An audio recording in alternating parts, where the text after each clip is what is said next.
tous, je suis Didier Mazier, je vous souhaite la bienvenue, je vous remercie pour votre fidélité à notre rendez-vous hebdomadaire du lundi où nous travaillons sur des problèmes graphiques, en général sur Photoshop, mais parfois sur Illustrator, comme c'était le cas la semaine dernière, et comme cela va être encore le cas cette semaine, où nous allons voir une petite cerise sur le gâteau pour voir comment améliorer ce que nous avions déjà fait.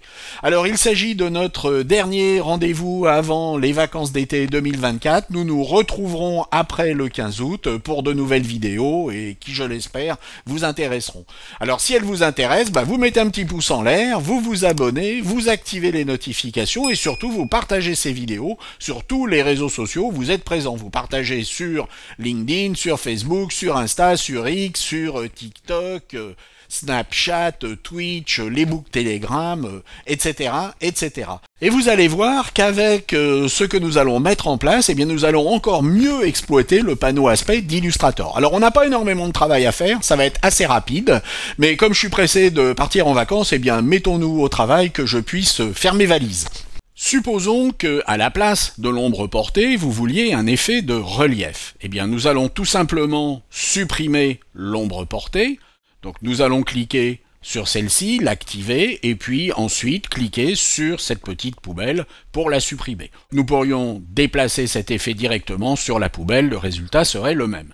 Et nous allons ajouter un nouveau fond. Ce nouveau fond va être noir, et il va se trouver sous la totalité des autres éléments. Nous allons donc le prendre et le déplacer. Nous avons donc en dessous un fond noir. Et nous allons appliquer un effet à ce fond noir qui va être une distorsion et transformation, et plus précisément une transformation. Alors nous n'allons rien faire au niveau de l'échelle horizontale et verticale, mais nous allons effectuer un déplacement de 1 pixel en horizontal, et puis de 1 pixel en vertical, sur un angle bien entendu de 0 degré. Et nous allons faire cela une 50aine de fois. Cette valeur va bien entendu varier en fonction de la taille de votre image. Nous pourrions également sortir de cette zone de façon à vérifier l'effet que nous obtenons. Corriger soit le déplacement, soit le nombre de copies. Et nous allons faire OK. Ce que nous allons faire maintenant, c'est la même chose que ce que nous avions vu la semaine précédente, c'est nous pouvons prendre notre effet et l'appliquer directement à un autre texte.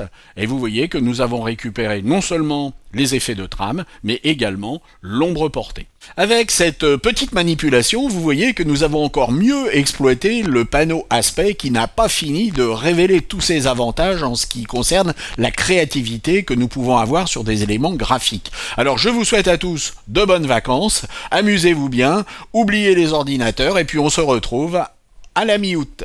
Au revoir!